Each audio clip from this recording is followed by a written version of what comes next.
Hey, what's going down, everybody? It's your girl, J.Renae. You know, I always have something to say, and this is Trendtalk, where we interview the hottest artists in the city that's keeping it lit. You already know who it is. Y'all, we have a special guest in the building, hailing all the way from the NO, in case you didn't know. In case you didn't know. For that dare, doing making it shake, you feel me? Okay, that was like the best New Orleans accent, like I could do.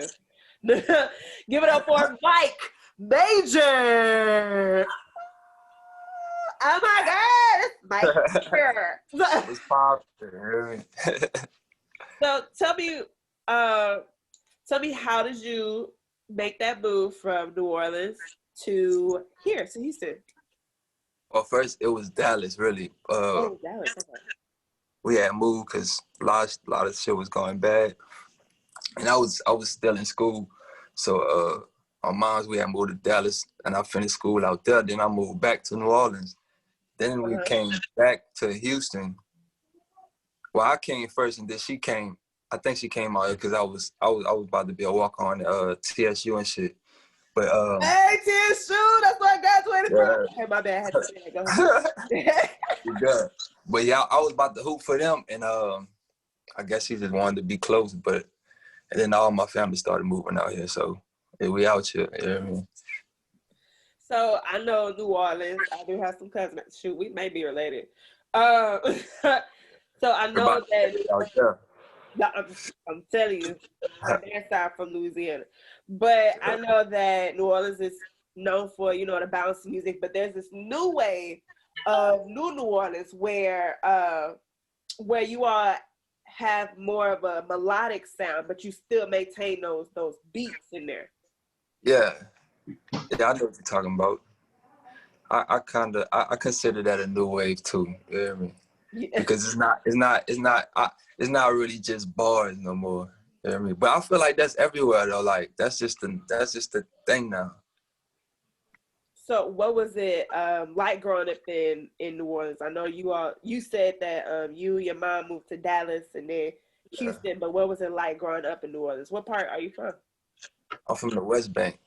And it was like the West Bank. Okay. Yeah, the West Bank, you know what I mean?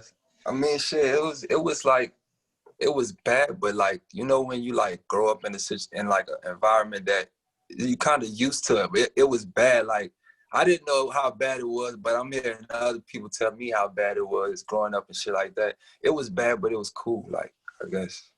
You know what I mean? Like, I was kind of 1 foot in and 1 foot out to the streets back then because I was hooping. I was mostly hooping. I wasn't really trying to. That was what was keeping me out of trouble and shit. But yeah, I just say it's just like any other place. It's just, you know, the lower side. You know what I mean? Most definitely. So, basketball, would you say it saved your life from having both feet in the streets? Yeah, definitely. Because that was just something that, like I said, that's just something that kind of balanced me out. So I didn't all the way jump off the porch and out all the way in the streets, because that could have really fucked me up, especially being out there and all type of shit that be happening out there. You know what I mean? But yeah, I agree that basketball, it kind of saved me. When did you start your musical journey, and when was that where you started to take it serious? It was like 2013. I had my BM, we had split or whatever. That shit ain't work out. So when we came back to Houston, I had went back to Dallas after that, after I graduated again, because I was having a kid or whatever. But that didn't work out. So I was like, fuck it, I'm about to go back to where I'm from, you know, back to what I know. So I went back there, and I linked up with my cousin. He was doing music at the time too. So one day he was writing, and he was like, he wanted me to finish the verse. And I was like, nah, I ain't trying to fuck with that. He was like, man, you gonna do this shit. So we were smoking. I was like, fuck it, I'm gonna just fuck around and just do whatever. And after that, like 2 days later, he didn't tell me, but we had to go to the studio to record. So it was kind of like he just wanted me, like, I don't know, it's like, it was kind of a mistake. After we went to the studio, I vibed. I fucked with the vibe. I like hearing myself, back from the radio and shit like that. So Okay. from there, I just fell in love with it, and now it's a passion. You hear me? Man, that is just that's a dope story for real. Yeah. What do you think? Well, how did you find your sound? My sound, Yeah. I mean, it's just speaking on present, like I could say my producer helped me polish my sound. My sound is just I just listen to all type of music. You know what I mean? I listen to rock, country, rap, every type of music. So I kind of incorporate all of those things into one whenever I'm making music. Yeah, But as far as like the sound I have now, it was I had help from my producer T.Renae. He kind of helped me polish my sound. right. Like help you, yeah, polish it, make it better, and make it Like, cause it was like this. It's like Houston. It's not like my market ain't really out here. It's like more trap rap and shit like that. So I was going in the clubs trying to, play my shit. It's not, it wasn't that it was bad music. It just wasn't for that type of environment. So right marketable I for that kind of, particular audience.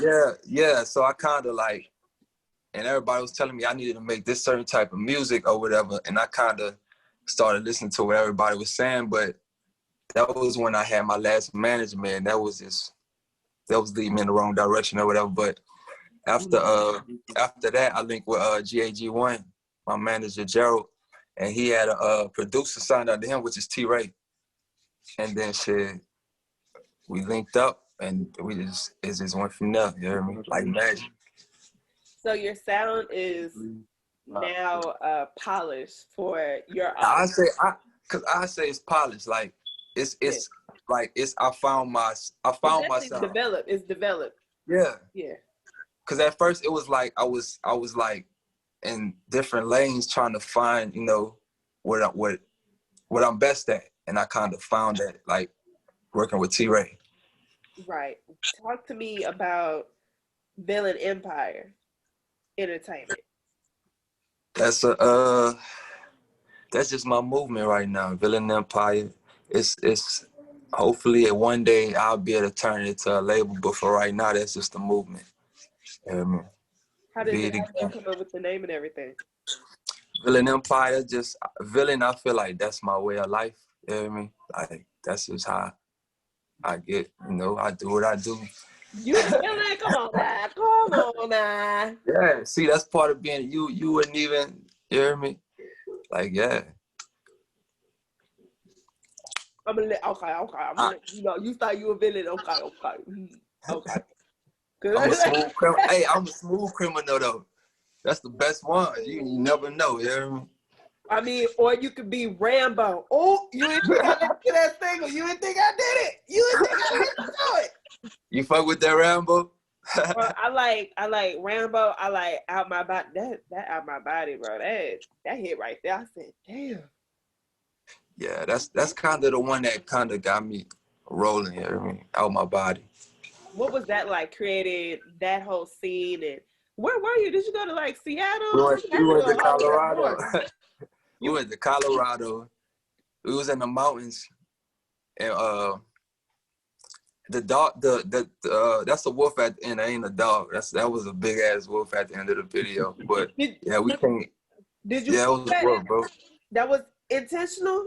Yeah, that was intentional. We came across a dude. He had like 12 of them, but all 12 of them was supposed to be in the video. But the next day we met him, he only had one. So we was just like, I'm just walk that one wolf. That was a. When they say run with wolves, you meant that. Yeah. You run with the wolves. Yeah. What was it like to have that huge recognition from one of your singles? Like to have all that fan base, because I know you have like what 12 0.5 fans, and it keeps growing.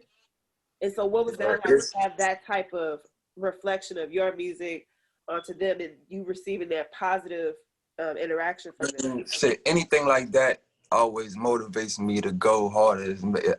it like as an artist coming up, it makes you feel like, you know, they're hearing you. You getting a response is always good. So that kind of motivated me just by getting feedback that I didn't think I was ever gonna get anyway. So it really motivated me to just go harder and keep trying to make music that they like, so they keep fucking with Mike. You know what I mean? Talk to me about your first mixtape that you released, and what was the process behind that? The first ever mixtape I released was called Reflection. That was like a couple of years ago. But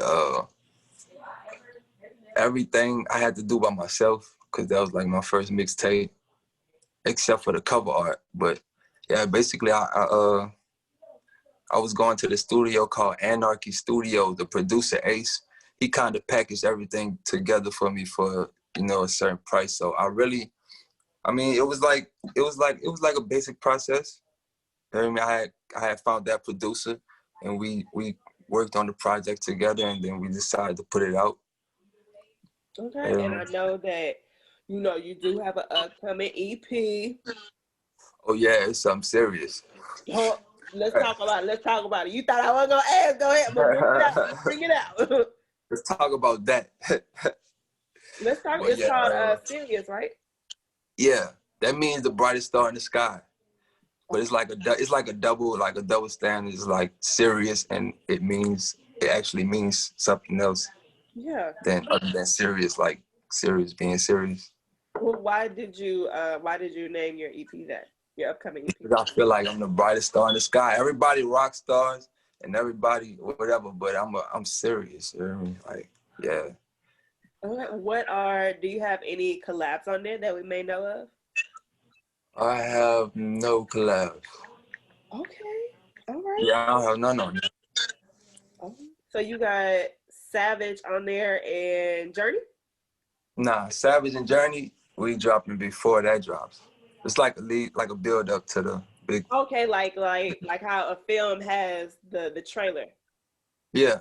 Yeah, so it makes you want to go listen and want to go. Speaking of film, we actually just finished shooting the short film for that project. So we're gonna drop that with the project. You're gonna get the songs, and then you're gonna get the short film along with that.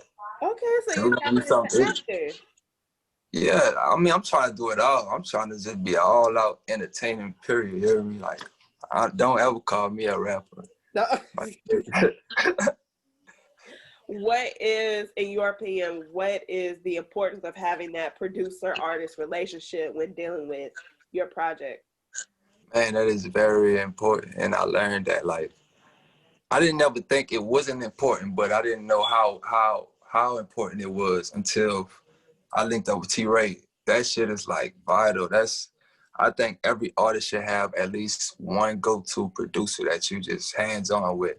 Cause it's like, it only can make you better, bro. Like, and most of the time the producer, he's already in tune with a lot of music. So they already know what you could do, what they could help you with and help you polish your sound and how they could do it. And I think that's like one of the most, and without the producer, it's like, ain't no artist. You know what I mean? Yeah, definitely. Right. What do you think sets you apart from, as we said before, the new wave of New Orleans? What sets you apart from those artists? Because a lot of people are looking to everyone to mimic or be similar to Kevin Gates and be a young boy, and here you are, you have your own lane, and you know, what does that mean to you? I mean, I'm just like, I feel like my whole approach set me apart from, like, it's like, even though I'm from New Orleans, it's like, I don't really have like that sound at all. And I just always been like a universal person. I never allow my creativity to be boxed in. So I mean, like, shit, I think what sets me apart, shit, I'm just different. I'm open-minded. And coming with that, like you said before, you listen to all of these different genres. And, you know, with that being said, I can already tell there's not one particular genre to even put you in. But you're like, and I don't even like. That's why I said don't call me a rapper, because I don't really I don't feel like, I feel like I could be whatever. It's not hard. It's just how you think, bro. Like, right. I feel like I can make whatever type of music. I feel like I'm an artist, and if an artist, what do artists do? They create. They make art. I feel like I can make art out of anything, out of any beat or whatever. Do you feel as though artists limit themselves by placing them Yes. in a specific genre? Yes, they do a lot, and it's just tragic. It's sad, bro. Like it kills the creativity level of a lot of artists, bro. Like that's why I don't want to just be. I don't like this project. It's like it's mostly pop music, and it's like I don't want to ever be. I don't want nobody to ever be able to put me in a genre, basically. Right, because that's And I can be in that one genre. That's like putting a shark in a fish tank. Yeah, it's like that's not big enough for me. Like, right. In my music, bigger than like it's different. Let's see, how can I put this? Would you be open to mentoring other young artists to take that independent route and showcasing to them like you can do this? We are from the same. I mean, I kind of already do that. Like I got artists, like I got an artist that's under me, like T Flame, Bar Baby. I got, like, I'm always giving them free game, the free game that I didn't get, the free game that I had to pay for. You know what I mean? So I'm already kind of doing that as I go. And that's just off the love, because that's the homie. You know? Right. Right. What what are some of the songs on the album? But you're not gonna release that to me yet. Some of the songs? Yeah, you know, you can run down the whole track list, you know. How many is some? You know. How many tracks do you have? 8. 8? Okay, you can tell me all 8. I'll give you a track list. This is not no particular order. Venice Beach, Dancing with the Devil, Killer, Glizzy, Last Time, Dear Caroline,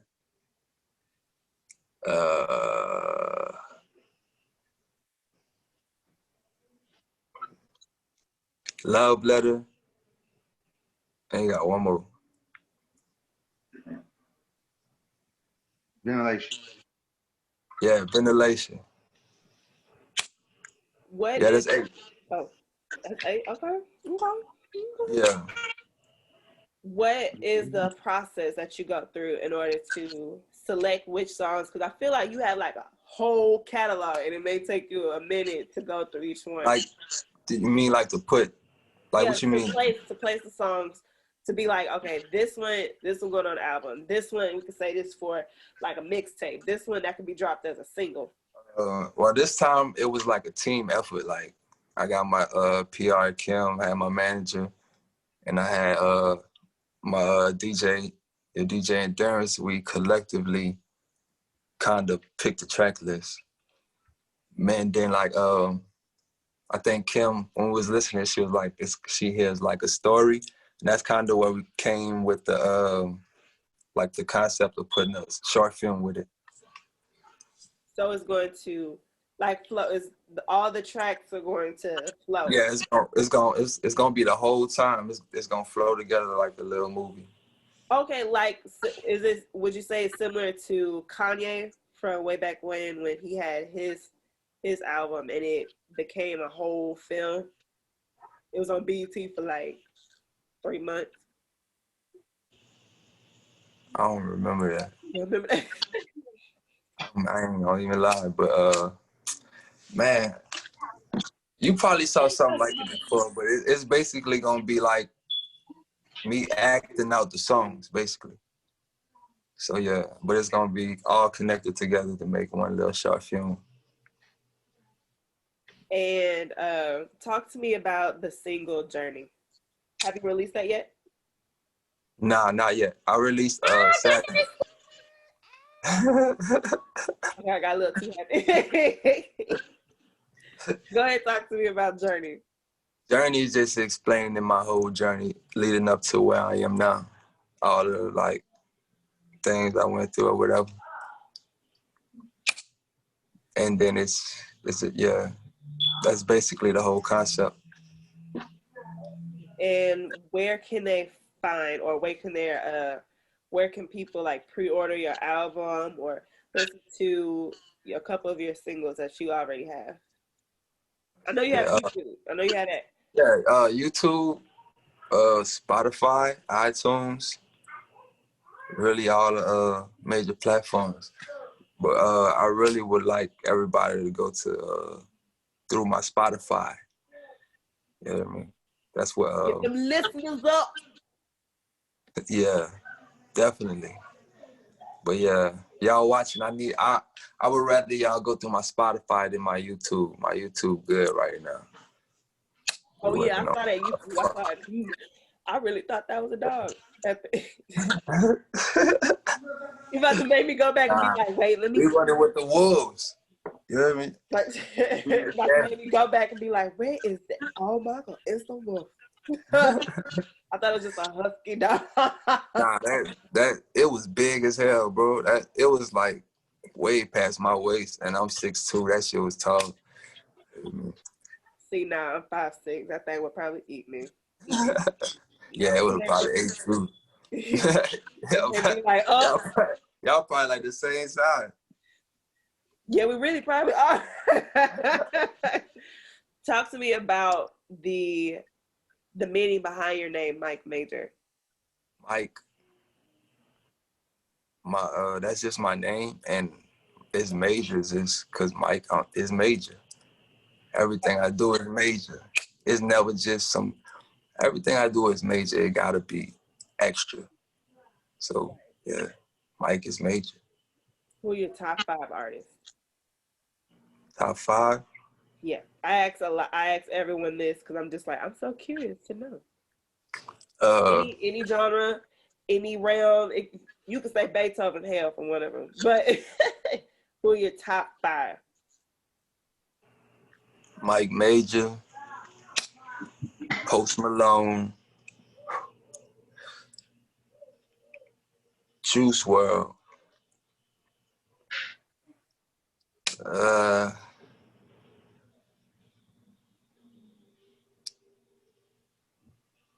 Lil Uzi, The Baby. Okay, we got a nice mix there. Yeah. And since you've been in Houston for, how long have you been in Houston? So you said 2013? Yeah, it's been like about 7. Yeah, about 7 years. 7, 8. Yeah. Has there been any artists in Houston that you've linked up with or you want to link up with to drop a single or mixtape? I collab with Dead and Red and DJ Chose. The DJ Chose, we never released that yet. Who I would like to collab with from out here, I've been wanting to work with Sauce. I feel like Sauce Walker, he got like exciting music. He got a lot of character, you know what I mean? I feel like Right. we CSF fam. Yeah, we can make something happen. And Lil Jeremy Gas Gang. I want to work with homie too. He on fire right now. Yeah, man. Okay, all right, you got some heavy hitters you want to work with. Let's make that happen. We need to make that happen. Yeah, we need to make that happen. Yeah, man. Watch your management team like, why the hell is she saying that? Like, we already had that in the books. Did nobody tell her to say that? But once again, before we leave, I need you to give out all of your social media, every single platform that your music is on. Where can they find you? When can they expect the album? What date? Specific date? Because I know you said Well, end of 2020. right now we don't have a specific date, but I would say maybe 2 weeks. Oh, that's right around the corner. Yeah. Yeah, maybe 2 weeks. And my social media on everything, you can find me at Mike Mayjor, MikeMayjor. Don't forget the Y before the J. Don't forget the yeah, Y. yeah. You might see a bald head nigga pop up. I ain't bald. But yeah, follow me at Mike Mayjor on everywhere. On Twitter is Mayjor Mike backwards, Mike Mayjor backwards. You know what I mean? Okay, and y'all be sure to get the album. He said 2 weeks. Y'all heard from him. Y'all ain't hear. I mean, I'm reiterating, but you heard it from Mike Mayjor himself. 2020 of November, the album called Serious will be out. So everyone needs to go ahead and spam all his social media pages to be like, oh my goodness, Mike Mayjor. Yeah, I need all the love. I need all that. I mean, make sure y'all spam my shit. Spam it. Mike, I just want to thank you so much for coming and joining me right here on Trendtalk. Thank you for having me. Yeah, you already know, and you obviously man chew with a strawberry drink. So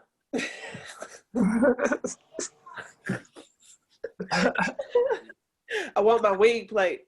God dog it. Oh man.